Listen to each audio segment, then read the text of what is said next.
Praise the Lord, ஹalleluya. தேவனாகிய கர்த்தர் நமக்கு சொல்லிக் கொடுக்குற பாடங்களெல்லாம் பார்த்தோன்னா ரொம்ப வித்தியாசமாக இருக்கும். இந்த உலகத்தோட அதை ஒப்பிட்டு பார்க்கும் பொழுது எல்லாரும் இது நடக்கக்கூடிய விஷயமா அப்படிங்கிற மாதிரி நிறைய நேரங்களில் யோசிக்க தோன்றும். ஆனால் அதுதான் மெய்யான பாதை, மென்மையான பாதை, சமாதான பாதை, சந்தோஷமான பாதையாக இருக்கும்.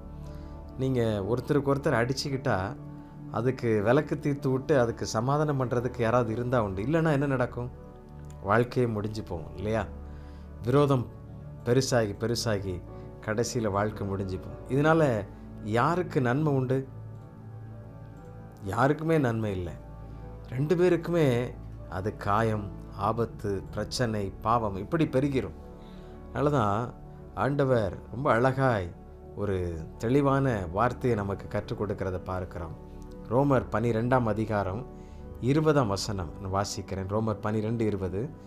உன் சத்துரு பசியாயிருந்தால் அவனுக்கு போஜனம் கொடு, அவன் தாகமாயிருந்தால் அவனுக்கு பானம் கொடு.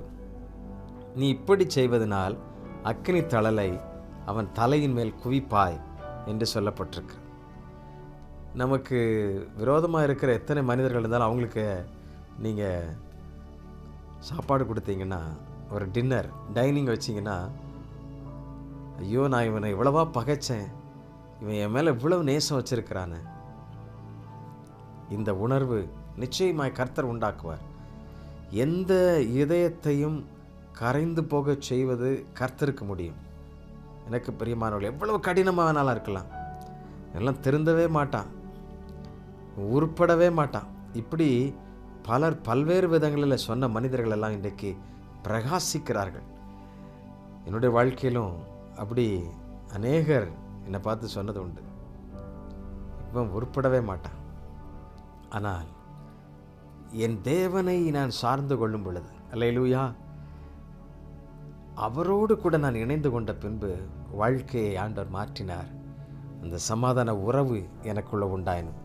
மத்தேயு 5ஆம் அதிகாரம் 44ஆம் வசனத்தில் சத்துருக்களை சிநேகியுங்கள் அப்படி சொல்லி ஆண்டவரே அந்த மலை செய்தியில் பிரசங்கத்தில் சொல்கிறத பார்க்குறோம். இவ்வளோ பெரிய ஒரு காரியம் பாருங்கள். அதே இதில் நீதிமொழிகள் 25 நீங்கள் 21 வாசிக்கிறேன் கேளுங்கள். உன் சத்துரு பசியாயிருந்தால் அவனுக்கு புசிக்க ஆகாரம் கொடு, அவன் தாகமாயிருந்தால் குடிக்க தண்ணீர் கொடு. இது யார் சொல்கிறா? சாலமோன் ஞானி எவ்வளோ அழகாக எழுதி வைக்கிறார் பாருங்கள். எவ்வளவு பெரிய தெளிவான ஒரு பார்வை.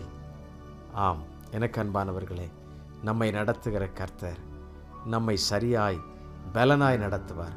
நமக்கு விரோதிக்கிறவர்கள் 1000 பேர் எழும்பலாம், ஆனால் நாம் கர்த்தருடைய பிள்ளைகளாய் வாழ்வோம் என்றால், எப்பொழுதும் அவருடைய சாயலாய் எல்லாவற்றையும் செய்வோம் என்றால் ஆண்டவர் நமக்கு உதவி செய்வார். நிறைய பேருக்கு இது கொஞ்சம் கடினமான செயலாக தான் இருக்கும். ஆனால் அநேக ஊழியம் செய்கிறவங்களுக்கு இன்றைக்கி பல பிரச்சனைகள் இருக்கிறது. நானும் ஆண்டவரிடத்தில் அடிக்கடி கேட்பேன், ஆண்டவரே உம்முடைய சமாதானம், உம்முடைய சாயல், உம்முடைய கிருபை எனக்கு வேணும். ஜெபித்து ஜெபித்து ஜெபித்து பொறுமையும் பலனையும் ஆண்டவர் தந்து நம்ம வழி நடத்தி கொண்டிருக்கிறார். இந்த தேவனை துதித்து பாடுவோமா? நீங்களும் உங்களுடைய வாழ்க்கையில் ஆமென். உங்களை விரோதிக்கிற சத்துருக்களுக்கு வீட்டில் கூப்பிட்டு ஆகாரம் கொடுங்க. அது உங்கள் உடன் பிறந்தவங்களாக கூட இருக்கலாம், இல்லை உங்கள் கூட படித்து உங்களுக்கு விரோதமாக போனவங்களாக இருக்கலாம், உங்கள் பிஸ்னஸ்க்கு அகெயின்ஸ்டாக இருந்தவங்களாக இருக்கலாம். பயப்படாதீங்க. உலகத்தில் எதுவும் கொண்டு வந்ததில்லை, எதுவும் கொண்டு போக போகிறதில்ல. உறவு, அன்பு மிக முக்கியமானது. அதை கட்டி காப்போம், பேணி காப்போம். கர்த்தர் நமக்கு உதவி செய்வார். ஆண்டவரை துதித்து பாடலாமா?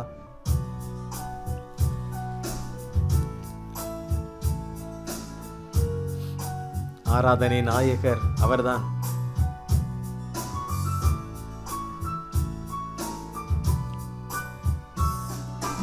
ஆயிரம் பேர்களில் சிறந்தோர் ஆண்டவர் இயேசு நீரே.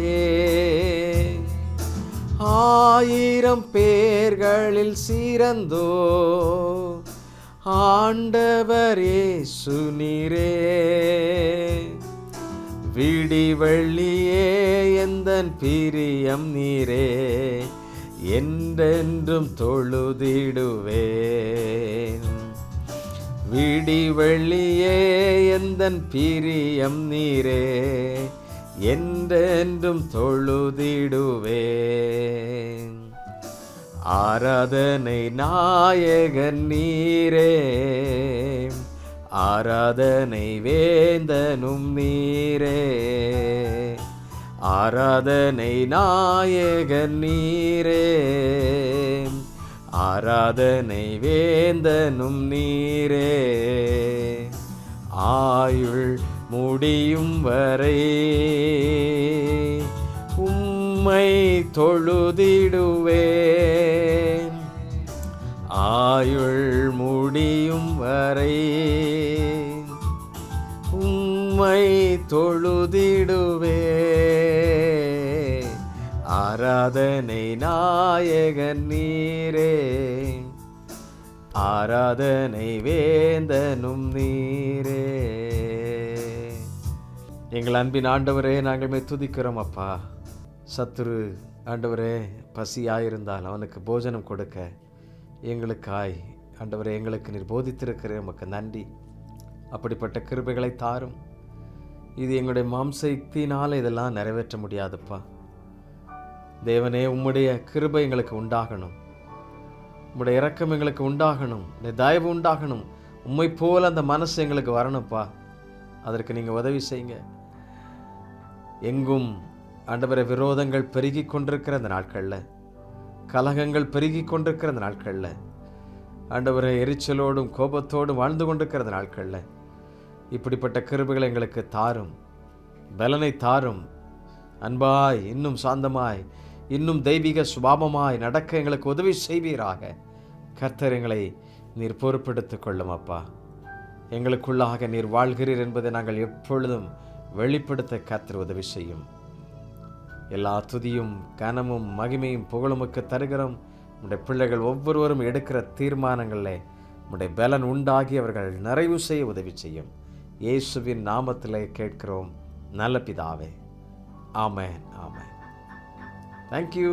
God bless you. God bless you.